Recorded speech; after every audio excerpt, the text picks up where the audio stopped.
Gracias por lo que ya empezaste a hacer en algunos de los que están en medio nuestro. Gracias porque ya empezaste a hacer algo y ya podemos percibir que tú estás haciendo algo. Gracias, Señor. Amén. Bien. Cuando nosotros hablamos siempre de teología del reino, estamos hablando, en resumen, de que el reino de Dios irrumpió en esta era, en este presente siglo malo, se llaman estos textos de estudio que representan como el presente siglo malo, que al final es nuestra era, la era en la que estamos viviendo desde que el hombre pecó, ¿no? Donde hay maldad, donde está el reinado de Satanás, y siempre lo digo, pero no hay que ser muy observador para darse cuenta que estamos viviendo tiempos malos. Y estos tiempos malos han estado siempre, la verdad. Algunas personas les gusta insistir con que estamos en los últimos tiempos y y se están cumpliendo todas las cosas, pero casi todas las generaciones lo han visto así y lo han pensado así, ¿ya? Si todas las generaciones han pensado que estos son los últimos tiempos, pero ya no puede estar peor, pero te das cuenta que pasa otra generación y sí, la cosa está peor, ¿ya?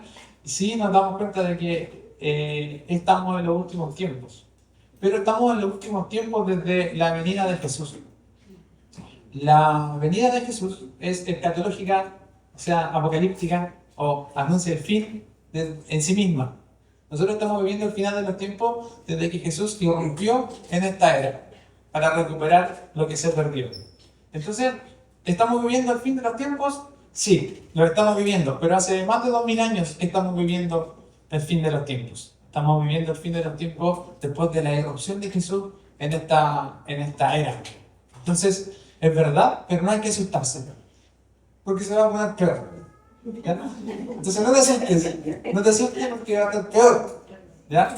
No nos asustemos porque a lo mejor algunos de nosotros están pensando qué va a pasar con Chile en esta polarización política, qué va a pasar cuando salga tal o cual, hay preocupación en ti, tal vez incertidumbre económica, todos sabemos que la incertidumbre económica para las plantas, y cuando se para las plantas me pega y empieza todo un miedo como país a movilizarse dentro. ¿No le pasa? Uno trata de estar tranquilo, pero igual lo piensa, ¿no?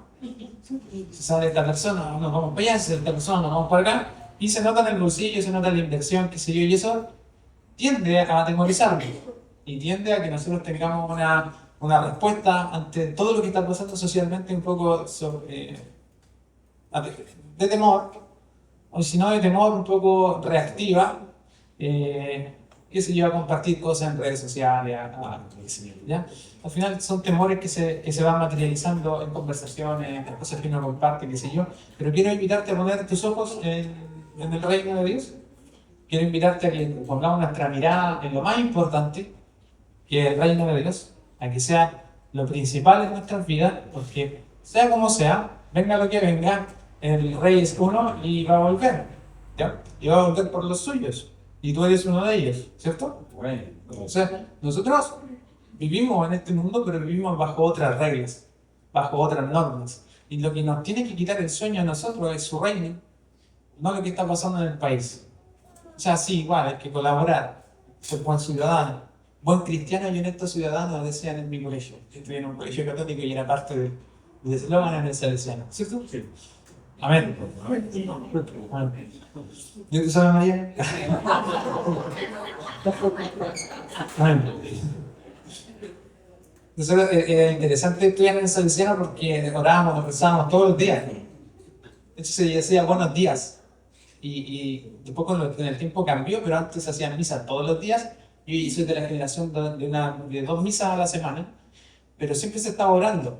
Un colegio muy bonito. Amén.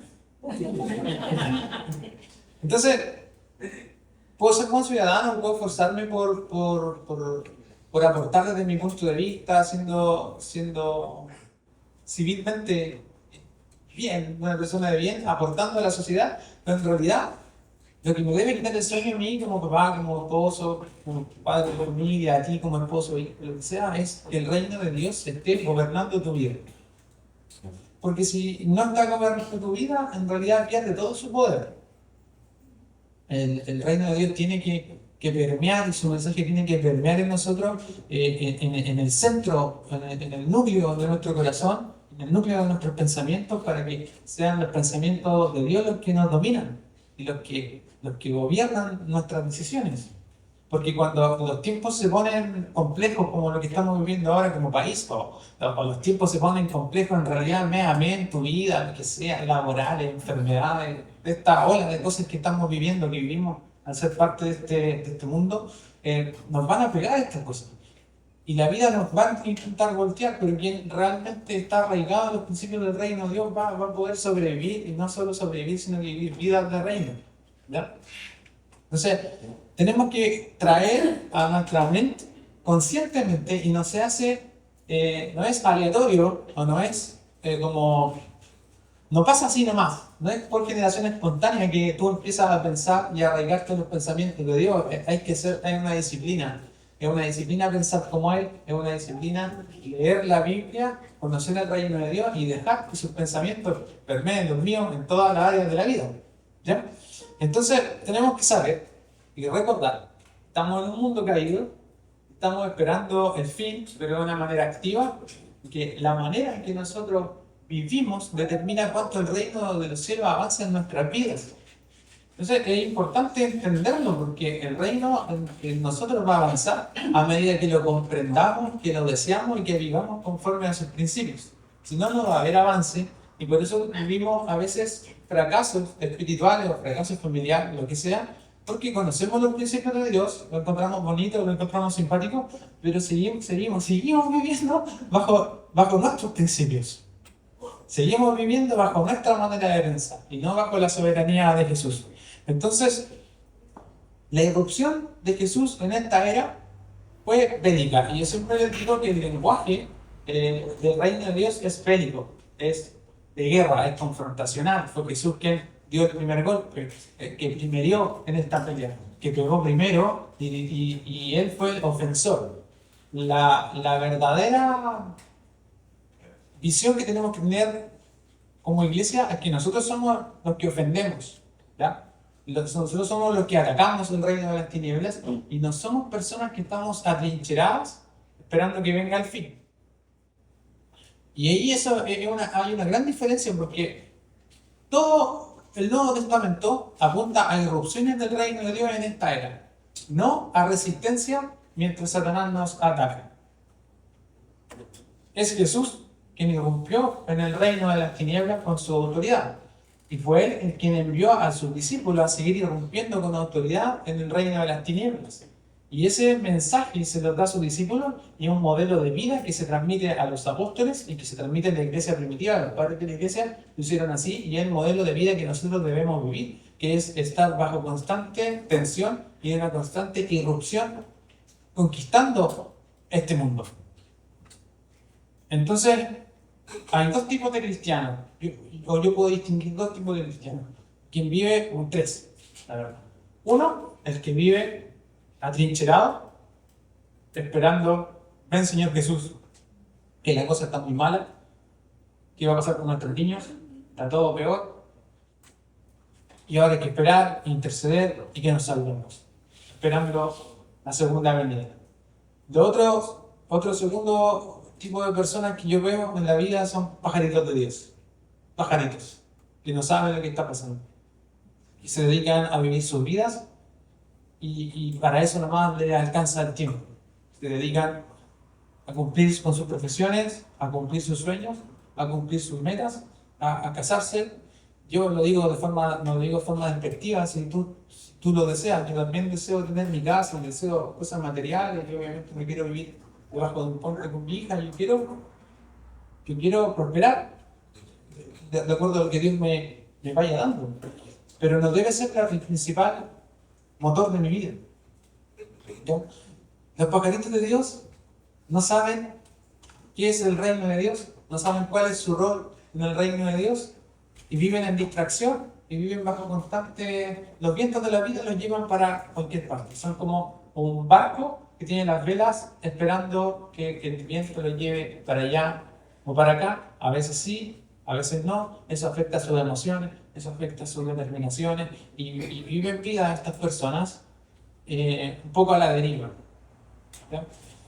Sin tener claro, sin ancla, digamos, o sin dirección, sin brújula, sin saber hacia dónde ir. Y hay otro grupo de personas que son las que se toman en serio el reino de Dios y con todas sus imperfecciones deciden decir, sí, yo voy, yo quiero, yo voy a dar todo por este reino, voy a dejar que el reino de Dios me conquiste primero a mí, en mi interior, y voy a unirme al ministerio de Jesús de seguir expandiendo su reino. El Nuevo Testamento solamente se puede resumir, o la Biblia completa se puede resumir en un reino que se perdió, un reino que irrumpe, un reino que sigue avanzando y un reino que va a volver y se va a instaurar.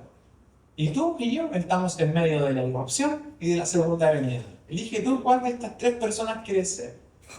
Yo quiero vivir el ministerio de Jesús en mi vida.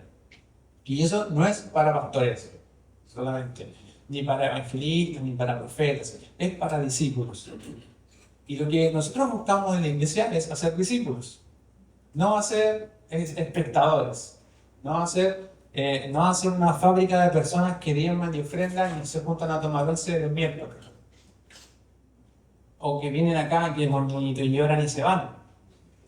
Qué lindo es tu adiós. Y la vida es ser igual en la semana y no hay pasión.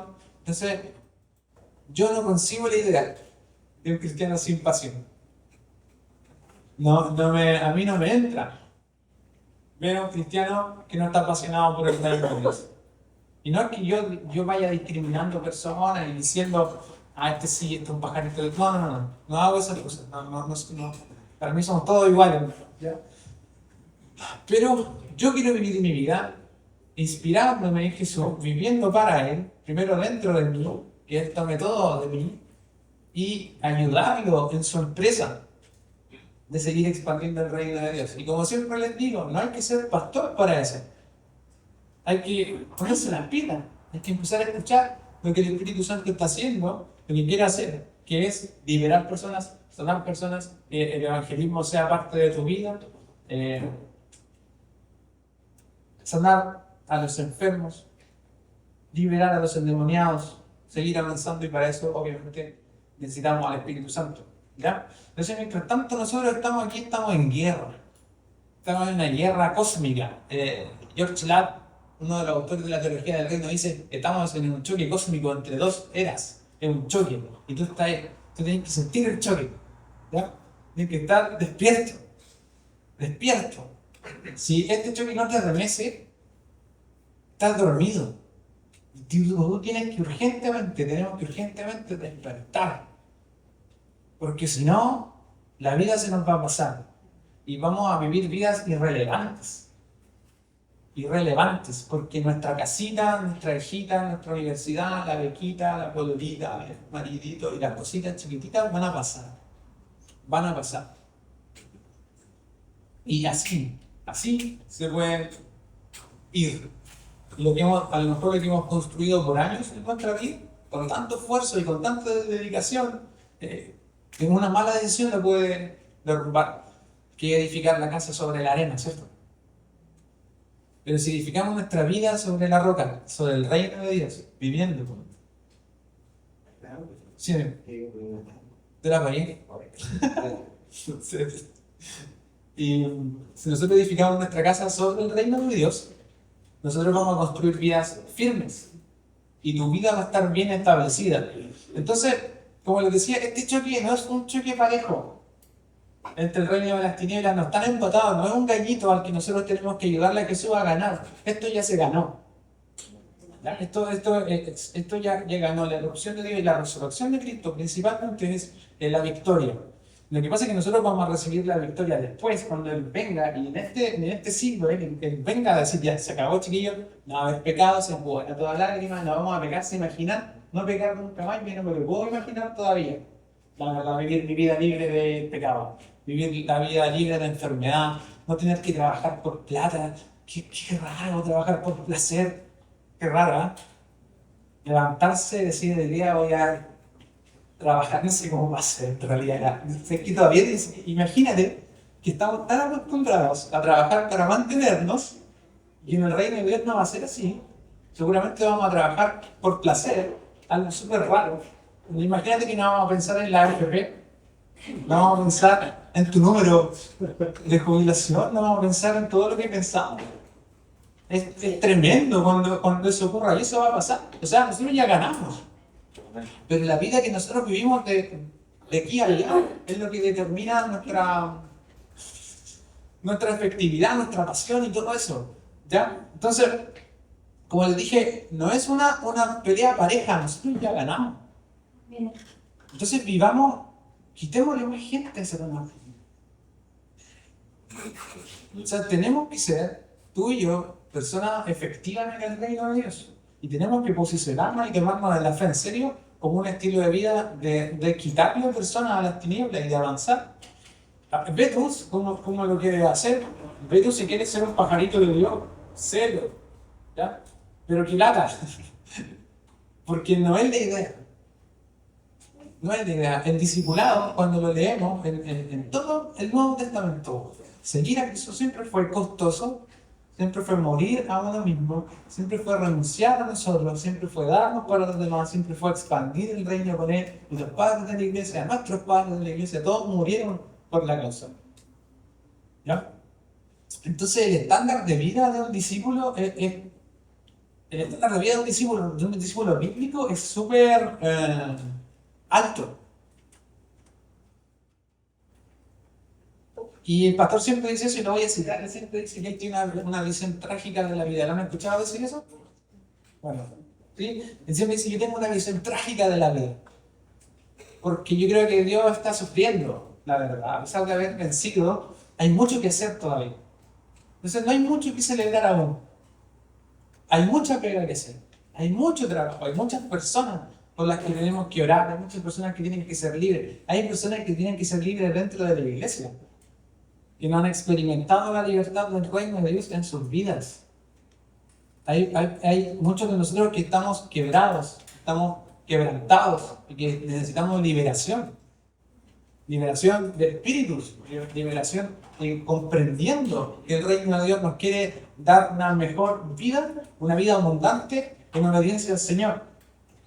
Entonces, es fácil asociar el carácter bélico del reino de Dios a la rudeza, pero esta es una de las cosas que más me gusta acerca del reino de Dios, que es que aunque su lenguaje es violento, es agresivo, es energético, es siempre para adelante, su manera de hacerlo es todo al revés. No se comporta con rudeza, se comporta con ternura, se comporta con amor, se comporta con paciencia, se comporta con gozo, con paz, con mansedumbre, con templanza. ¿Sí? Entonces es como un poco al revés, porque somos violentos en el reino de los cielos, pero con herramientas que son súper... Es raro eso. Es raro, porque el lenguaje de la Biblia es bélico, es bélico. Y no digo como la palabra coloquial, no digo como la palabra, es bélico, porque es de guerra, es constante guerra. Y tú y yo tenemos que abrir los ojos para poder ver esto de forma bélica. La carne se pone bélica, pero otra cosa. Sí. Y tenemos que verlo así, pero comprender que las herramientas, las armas que nosotros tenemos son de compasión, de amor, de servicio. Y ahí estamos. Entonces, comúnmente, no sé si algunos conocemos algunos movimientos, como el movimiento teocrático, por ejemplo, era bien marcial por ahí por los 70, 80, bien militar. No sé. También se comportaban con rudeza en cuanto a compartir el evangelio. ¿Te acuerdas? La Ernita, mi capitana, sí, es violento el reino de Dios, irrumpe con violencia, pero a través de armas tiernas, a través de la dulzura, de la administración, de la demostración del poder de Dios a través tuyo, a través de su compasión, de tu misericordia, a través de la liberación, de la sanidad, de todo lo bueno que trae Dios. Amor, compasión, fraternidad, inocencia, santidad, se conjugan en un estilo de vida, ¿ya? Y de eso quiero hablar hoy, la media introducción, así ya avanzado. La media intro. Yo nunca había visto, Te hiciste un café, volviste y todavía no.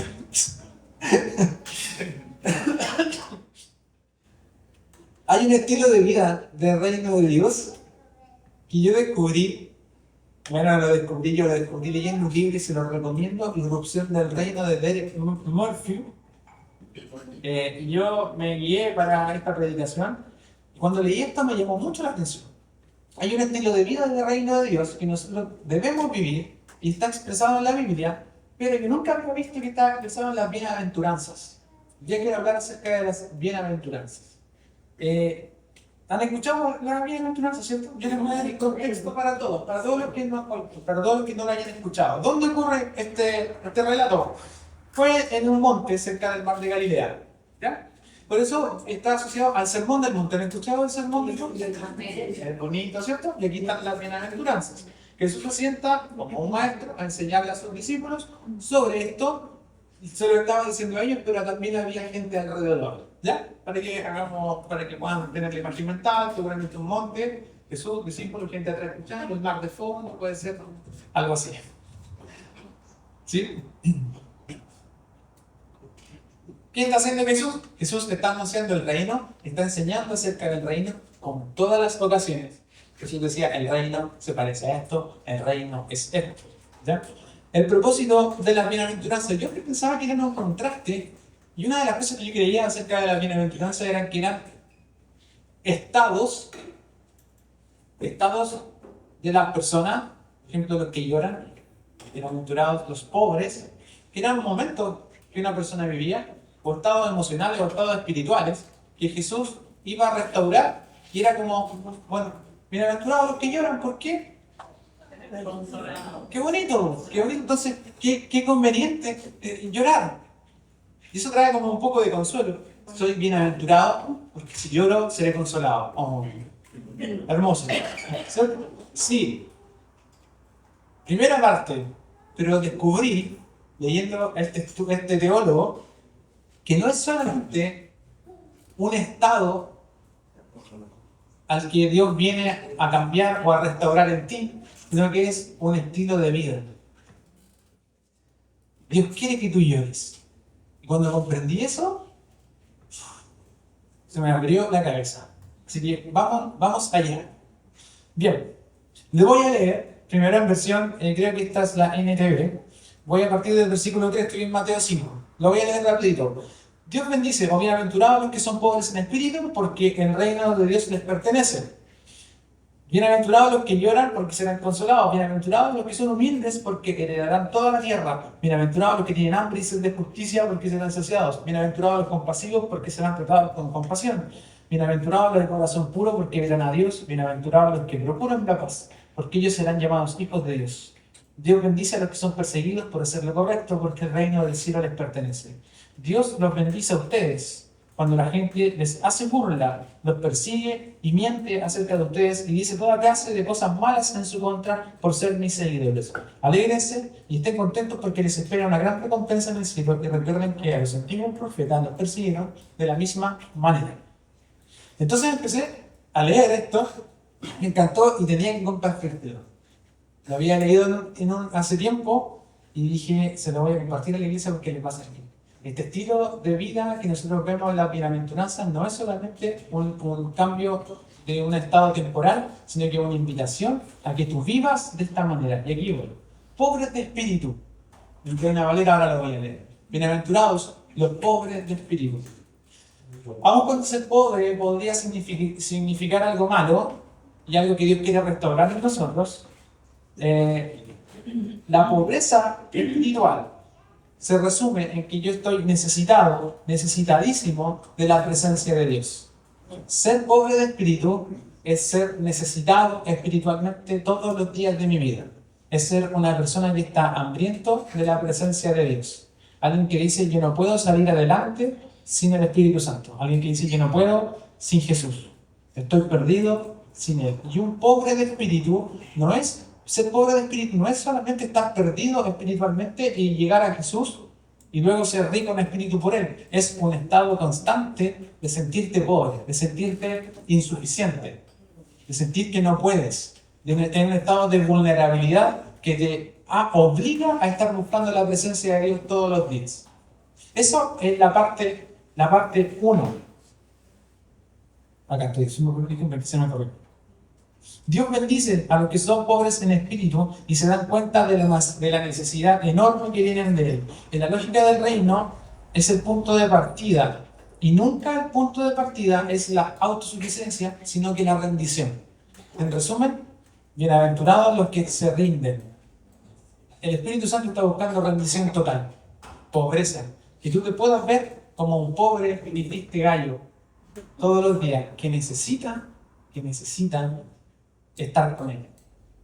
Los pobres de espíritu nos alimentamos de Él todos los días. ¿Ya? Entonces se ingresa a este estilo de vida por rendición, no por autosuficiencia. ¿Ya?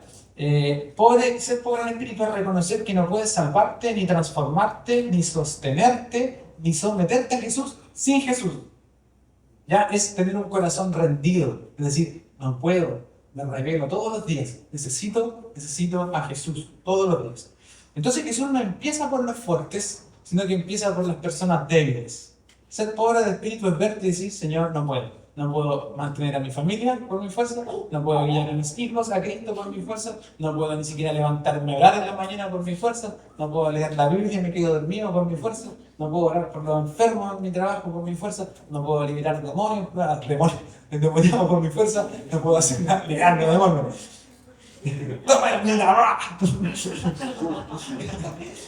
No puedo liberar, no puedo hacer nada, no puedo hacer ministerio, no puedo ser pastor, ni ir al colegio, ni hacer nada por mi fuerza. En todo dependo de Jesús. ¿Ya?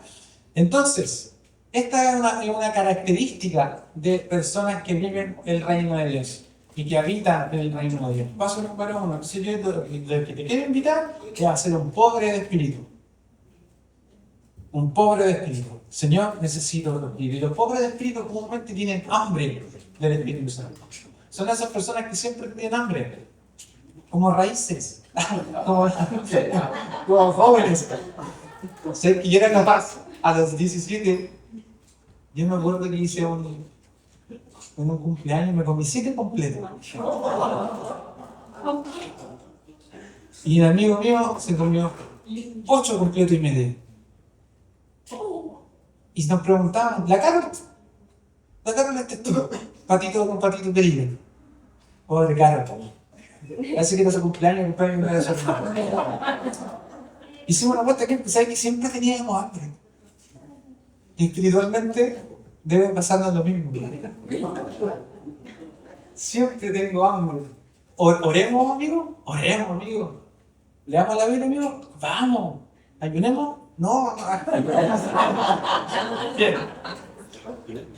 Te invito a ser pobre de espíritu, necesitado de agua todos los días. Esa es una característica de alguien de reino.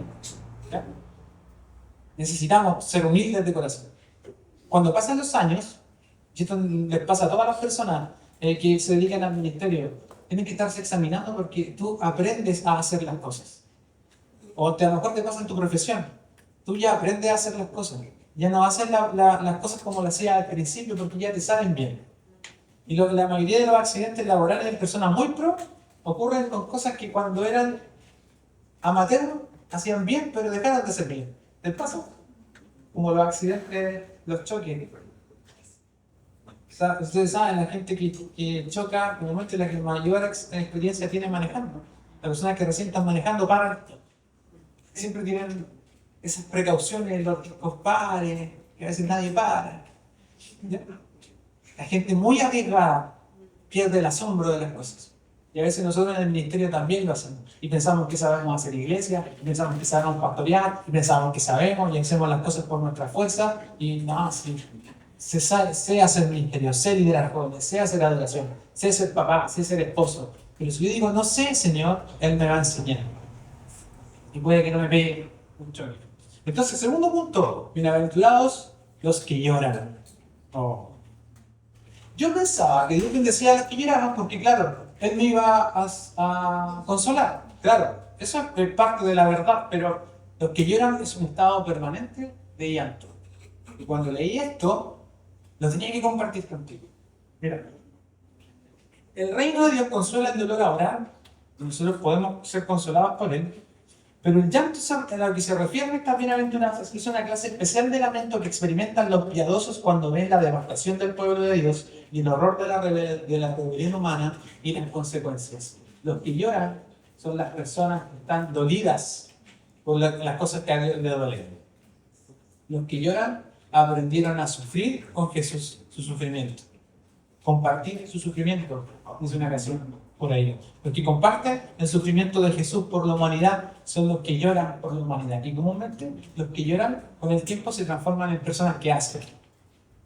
Porque les duele lo que están viendo. ¿Te duele lo que estás viendo en tu trabajo?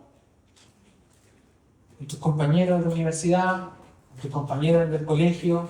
¿O la vida se te está pasando así nomás? Porque está tan mala la cosa.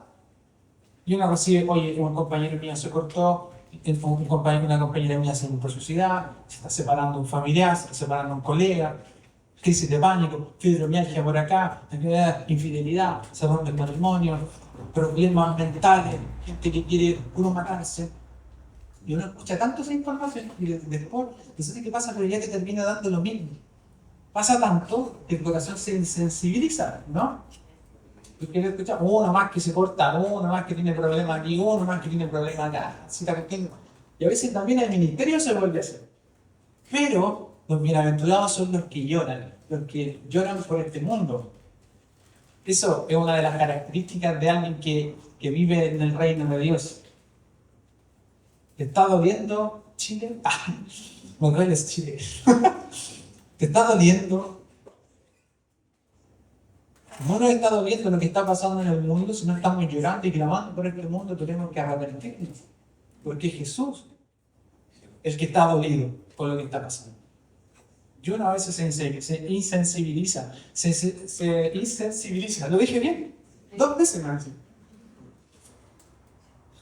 Otro aspecto de llorar es llorar por tu condición. Y esto fue tan bacán que lo tenía que compartir contigo. Las personas que lloran por su condición de vulnerabilidad. Y no sé si tú has llorado por tus pecados. ¿Te has puesto a llorar por ti mismo? Son pocas las personas que llegan a un estado en que están tan aburridos de sí mismos que lloran y dicen, Jesús, ya nada más. Nada más. Algo tiene que pasar conmigo. Lloran porque están profundamente convencidos de su propio pecado. A lo mejor no lloran con lágrimas, pero su corazón está compungido por algo que pasó, por algo que hiciste. Hay un clamor en ti. Y llorar por la condición del mundo. Los creyentes están profundamente preocupados. Estos creyentes están profundamente preocupados por lo que está pasando en el corazón de Dios por la humanidad. Y comúnmente este llanto se transforma en intercesión. Es muy común que los ministerios de intercesión partan con personas lloronas.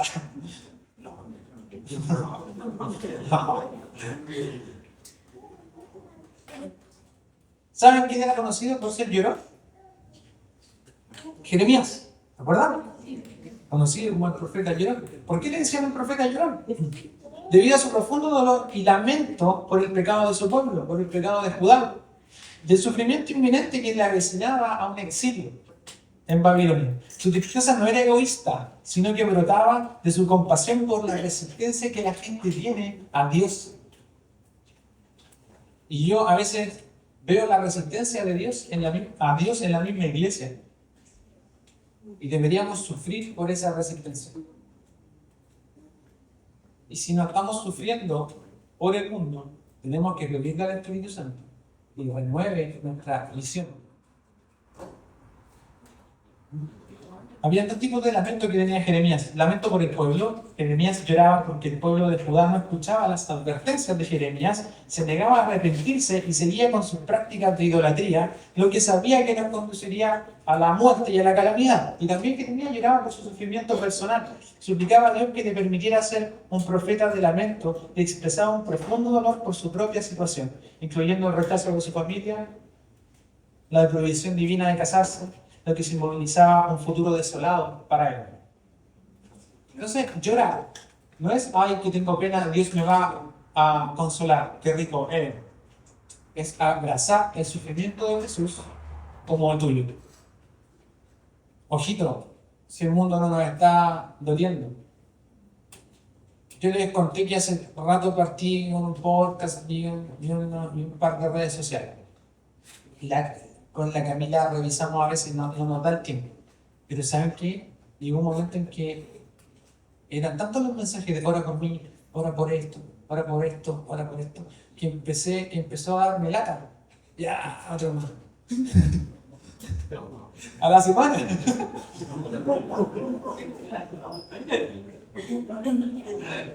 Era mucho rato. Es que las pantallas también igual te afectan. No es lo mismo que venga alguien a pedir. Si hiciéramos una fila estaríamos toda la tarde. Pero en la pantallita cuesta un poquito. Entonces, tú tienes que tomarme descanso de las redes, porque si no, puedo mirar algo así. Pero me llamó la atención que en un momento el Espíritu Santo me habló, me intentaba responder un mensaje. No puedo hacerlo con todo bravo con algunas personas. Un tipo, ¿sabes qué? Lo sentí. No, creo que no se lo conté a la Cami, pero era un tipo que se llama Tomás. Y en su foto de perfil tenía una foto con 2 hijitos de la edad de Amparito. Dije, oh, me dijo, viejo, ora por mí, tengo un cáncer súper raro. Tengo miedo de morirme y dejar a mis hijos solos. Es que me pegó tan fuerte, porque me vi con cáncer, me decían, justo estaba enfermo de la guana, así como me decía así. Me vi y me puse en su lugar y no se me pudo dejar de tapar con un limoncito por aquí. Y dije, si esta cuestión me estuviera pasando a mí, yo estaría desesperado. Tengo miedo, y me empezó a dar miedo. No un miedo malo, una sensación de más que empatía. Creo que algo que el Espíritu Santo puso en mi corazón, de sentir su desolación. De un hombre sin Cristo, sin fuerzas para seguir, con miedo de morirse. Y cuando me sentí así, logré al tiro con él. Me dan ganas de ir a la casa, vive en Santiago, quiero contactarlo con algún amigo para que lo pueda ir a ver. Y oro por él cuando me acuerdo, lo digo todos los días. Pero cuando me acuerdo por él, y una noche me desperté a orar por él. Pero ¿sabéis que no lo estoy diciendo? Ay, qué bueno el Franco, qué lindo, cómo llora por la humanidad, nuestro pastor asociado. No, es una cuestión que le estoy contando porque cuando uno le pide al Espíritu Santo hacer su ministerio, hacer el ministerio de Jesús, va a pasar. Te va a empezar a importar gente que ni siquiera conoce. Qué lindo que yo con ese loco. ¿Por qué me da pena su vida? ¿Y por qué no quiero que se muera? Porque el Espíritu Santo está empezando a mover su compasión. Y si la vida se te está pasando sin sentir compasión por los que se mueren, por los que sufren, por los pobres, por los que la gente desprecia, no habita Cristo en nosotros de una manera poderosa. Entonces, no nos puede pasar más eso. No nos puede pasar que no nos deje de doler. Y si nos deja de doler, nos estamos haciendo todo mal. Entonces, a mí me ha servido mucho esta cuestión porque de volver a conectar con orar por personas. Y es Jesús mismo que me tiene que estar diciendo cuando agarro el teléfono, te lo estoy dando para que ores por ellos, Franco. Así que tómate el tiempo de orar por ellos. Desde que me pediste, hazte cargo. ¿Ya? Ya. Y quiero que ores como si fueras tú el que está enfermo. El que cambia la cosa. Cambia la oración por el enfermo cuando sentís tú el que voy a tener el cáncer. No querés dejar tú a tu hijita orar. Cambia. La compasión se vuelve carne en ti. Entonces, amigo querido, hermano o hermana, no se nos puede pasar la vida montando plata para la casa. Y que ese sea el foco de la vacación. No puede ser todo el día en torno a eso, chiquillos. No puede ser. No puede ser. Puede ser. Resístete. Revélate ese espíritu. Revélate eso.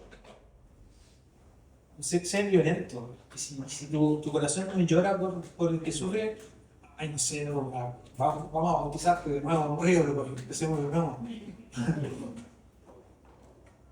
Porque estábamos con la cabeza metida con un tarro. El profe de fútbol que decía, ese va con un tarro en la cabeza.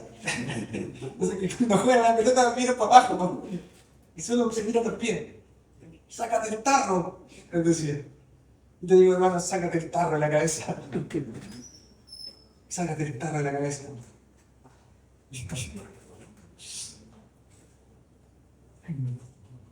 Un corazón sensible a los dolores de Dios. Compartir. Yo por eso cuando canto esta canción, o cuando sale mal, cuando la parte dice compartir tu sufrimiento, yo me muero. A mí no me podéis cantar esa canción ahora. Me voy a llorar. Yo comparto el sufrimiento de Jesús cuando yo siento lo que Él siente. Y eso es costoso porque te vaya a volver un inútil para este mundo. Pero tú empiezas a sentir lo que sientes en Jesús, tú dejas de ser popular, porque dejas de hacer bullying, te dejas de reír de las personas de las que todos se ríen, porque sientes como ellos. ¿Cierto, chiquillos? Tú dejas de hablar mal de la gente de la oficina. Tú empiezas a ser más generoso con la gente que está debajo tuyo como jefe, dejas de ser opresor. Tú empiezas a ver a la gente con los ojos con la que Jesús los ve. Empiezas a hacer tu trabajo mejor también. Bienaventurados los humildes. ¿Cachai que es digno? Y la bienaventuranza son las casas por así nomás. Ah, qué lindo llorar los que lloramos. Pero tengo que ser un llorón. Me emocioné. El hombre humilde encomienda a Dios su casa. Perdón, su causa.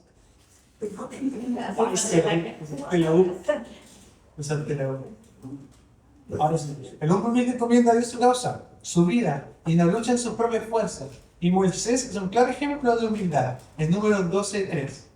Dice así: y aquel varón Moisés era muy manso y muy humilde, más que todos los hombres que había sobre la tierra. Escrito por Moisés.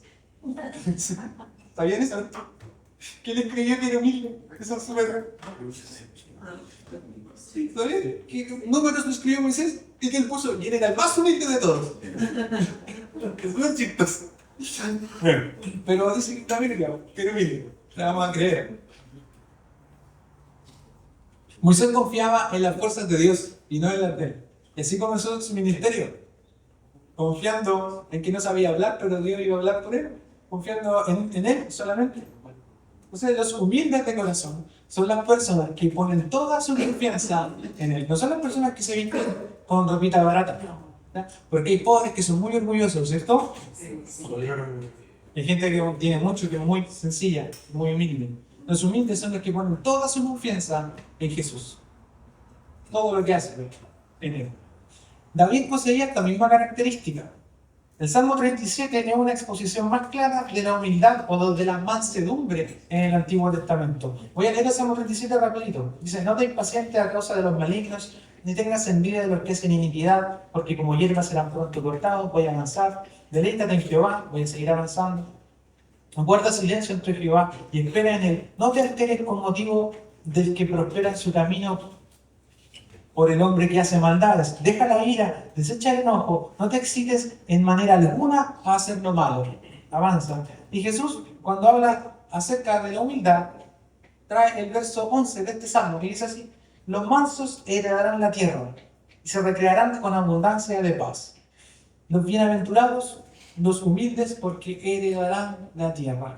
Dios le va a dar su herencia a los que son humildes y mansos de corazón, a los que no luchan por sus propias fuerzas para conseguir lo que quieren, a los que están abiertos a decir: Jesús, no puedo, Jesús, soy chiquitito como una ropita de gente, yo tengo el corazón grande para que debes. Ser humilde es esperar que Dios haga justicia sin impacientarme hasta que Él la haga. Decir que los humildes heredarán la tierra es otra forma de decir que los humildes heredarán el reino. Entonces, las personas humildes de corazón son las que van a ver el reino de Dios moverse. ¿Ya? quienes no tengan nada en este mundo, pero confían plenamente en Dios. No estoy diciendo que seamos pobres, sino que seamos personas que saben que no tenemos nada sin Él, quienes no tienen nada en este mundo, pero confían plenamente en Dios, lo tendrán todo en el ciclo venidero. Porque recuerden que viene de vuelta el Señor, viene de vuelta. ¿Ya? Esto que estamos viviendo ni siquiera se parece a lo que vamos a vivir en el futuro. ¿Ya? A medida que el siglo venidero irrumpa en este siglo, los hijos del reino vamos a recibir su herencia. ¿Ya? Bien, avancemos. Este también me gusta a mí. Relaciones auténticas. ¿Qué tiene que ver con esto? Hambre y sed de justicia.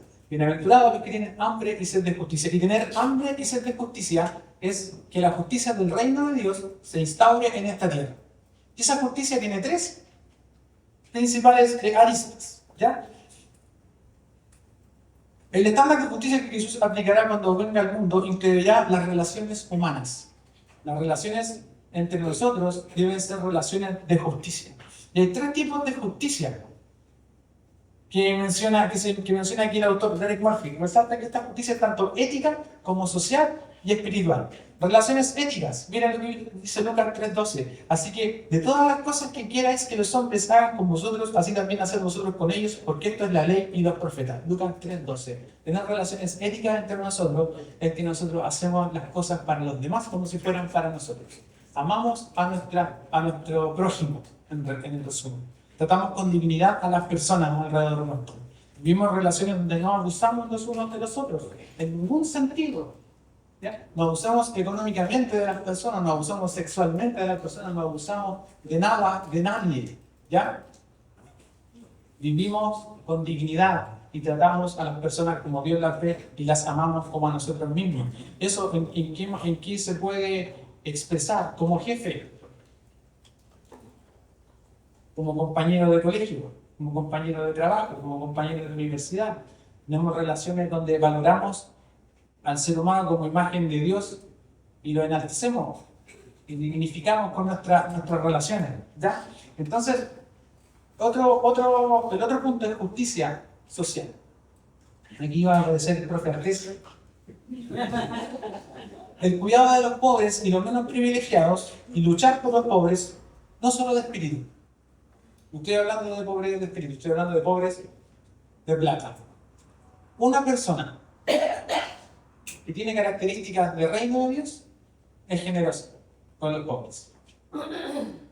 Porque Jesús tuvo ministerio y en el ministerio de Jesús siempre consideró a los pobres, no solo de espíritu, a los pobres materialmente. El cuidado de los pobres, el cuidado se habla en el Nuevo Testamento del cuidado de los huérfanos y de las viudas. Tiene que ser parte de la iglesia, tiene que ser parte de nuestro quehacer.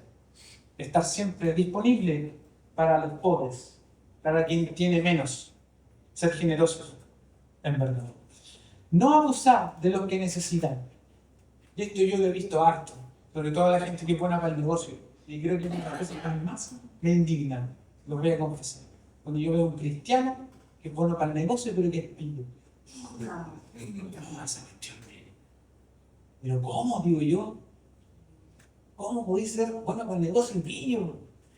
Siendo hijo de Dios, hasta que me da rabia con esto. ¿Cómo abusáis de tu gente? No, como no pagáis los sueldos, teniendo plata, calentéis la plata y no pagáis. ¿Cómo abusáis de tu gente? Si lo hacen, perdóname, te quiero mucho, pero no lo hagan más. No podemos vivir eso. No podemos vivir. Si el Señor te da una posición de liderazgo, es una posición de servicio. Así que te exijo que te comportes así como se comporta el pastor contigo. O como yo me comporto contigo también, sirviéndote. Porque así es como Dios quiere que tú trates a la gente que está debajo tuyo. Te ha puesto como bendición para esa persona. Dignifica a tu gente. Trátala bien. Haz justicia. Págale a tiempo si es posible. Trátalos bien. No seas trucho para los negocios. Sé legal para las cosas. Esa justicia social no solamente liberar personas, sanar enfermos, es todo. Aquí estamos dando cuenta que las bienaventuranzas parece que son una carga. Ya no quiero ser bienaventurado, Señor. Entonces la justicia social es comportarte bíblicamente con las personas. No se trata de que hagamos un sindicato ni que nos vayamos todos para al lado rojo de la historia. Para nada, se trata de ser justos, de ser buenos, de hacer las cosas con justicia, con la justicia de Dios. ¿Ok? Y otro aspecto final, en cuanto a la justicia de Dios, es la justicia espiritual, la liberación espiritual, que es mi más rico ser. Liberación, sanidad, ministración. Estar dispuestos a traer la justicia del reino de Dios, que es sanar a las personas, orar por los enfermos, liberarlos, ministrarlos. Bien. Voy terminando. ¿Vamos bien? ¿Sí? Entonces, yo mientras voy avanzando, ahora me fui dando cuenta mientras leía que hace un tiempo que las bienaventuranzas parece que están siendo una manera de vida, un estilo de vida. Y lo estoy abrazando, y no lo había visto, no pasamos, no me decían qué bonito, pero ahora que lo abrazo me da hasta un poquito de temor. ¿Ya? Los misericordiosos. Esto me gusta que resume mucho lo que acabo de decir. Con frecuencia, los comentaristas bíblicos han señalado que el cumplimiento de esta bienaventuranza de ser misericordioso sucede de forma natural para quienes han aceptado las anteriores. Quien reconoce su pobreza delante de Dios, quien llora por sus pecados y por los pecados de la humanidad, quien es manso y humilde y tiene hambre de justicia del reino de Dios, no podría despreciar la misericordia. Es prácticamente un fruto que desprende de los 4 anteriores. Así que avancemos. ¿Ya? Para una persona así, no es difícil perdonar. Para una persona así tiene el concepto correcto de sí misma. Y tener un concepto correcto de nosotros mismos delante de Dios asegura una actitud correcta hacia las necesidades y hacia los defectos de los demás. Avancemos. Bienaventurados los de limpio corazón. Qué lindo. Esta bienaventuranza no solo puede entenderse con el contexto religioso de lo que el judaísmo pedía externamente. ¿Ya? Jesús dijo esto con respecto a la limpieza externa. Hay ustedes, maestros de la ley, fariseos y hipócritas, limpian el vaso y el plato por fuera, pero por dentro están llenos de robo, falta de dominio propio. Fariseo ciego, limpia primero por dentro el vaso y el plato, así quedará limpio también por fuera. Jesús también dijo, lo que contamina a una persona no es lo que entra a la boca, sino lo que sale de ella. Con esto Jesús declaraba limpio todos los alimentos, como estaba hablando. Jesús no solo enseñó Jesús enseñó un poco acerca de la pureza externa, él habló de la interna. Él habló de que tenemos que tener pureza, santidad, que es parte de lo que él demanda como personas que viven en el reino de Dios. Entonces, el reino de Dios trae consigo una revolución espiritual porque la pureza se vuelve un asunto del corazón. Y Jesús declara la dicha de la era venidera para quienes tienen un corazón limpio. Y tener un corazón limpio no es fácil, pero es mucho más fácil cuando uno se acerca a Dios quebrantado. Se acerca a Dios con humildad. El corazón se vuelve más limpio mientras yo más tiempo paso con Dios. Entonces también podemos decir que esta es una consecuencia de la anterior. Hay muchas personas que juzgan lo exterior, lo externo, cómo nos vestimos, la ropa que usamos, pero Jesús va más allá. No te preocupes por lo externo, preocúpate por lo que está pasando dentro de tu corazón. Y esta pureza interna que tenemos que vivir, solamente la podemos vivir en dependencia al Espíritu Santo. Y de a poquito, los pacificadores. Bienaventurados los pacificadores, ¿verdad? Disculpe que se me ocurrió un niño ahorita. Si bien no se excluye la idea de traer paz entre personas, no es como ser solamente pacificador entre personas, sino que traer paz. Que tú seas una persona que donde llega, trae paz. Una persona llena del Espíritu Santo, llena del fruto del Espíritu, de la paz. Es una persona que sabe que Dios va a obrar en cualquier momento. Es una persona que está quieta, como Jesús estuvo en la tormenta, tranquilo. Incluso una sectita dentro de la tormenta. Teniendo paz. Cuando nosotros tenemos paz, las tormentas nos pueden llevar a cualquier parte.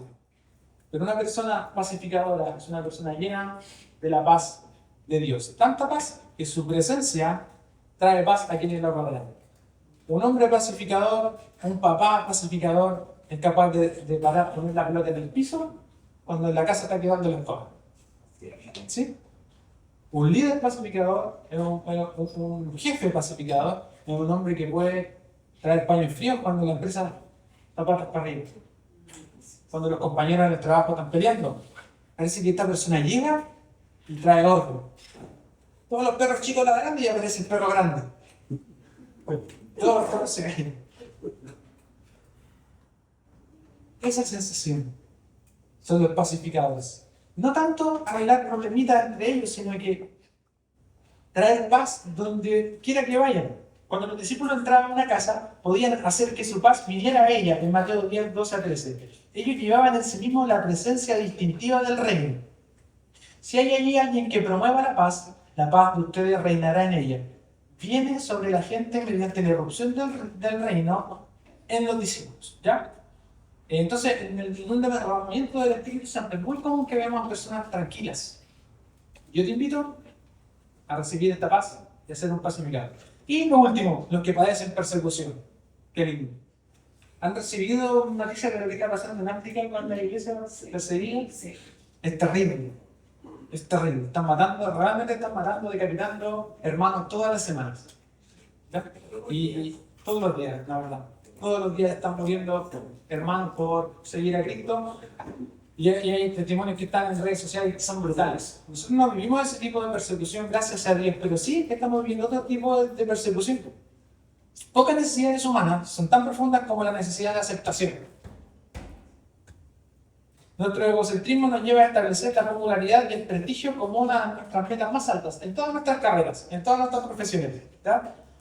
Para el pensamiento clásico, la fama era considerada como uno de los valores más nobles de la vida, y el judaísmo rabínico, quienes eran considerados santos recibían mucho reconocimiento y se sentaban en los mejores lugares de las sinagogas, y eso era muy importante.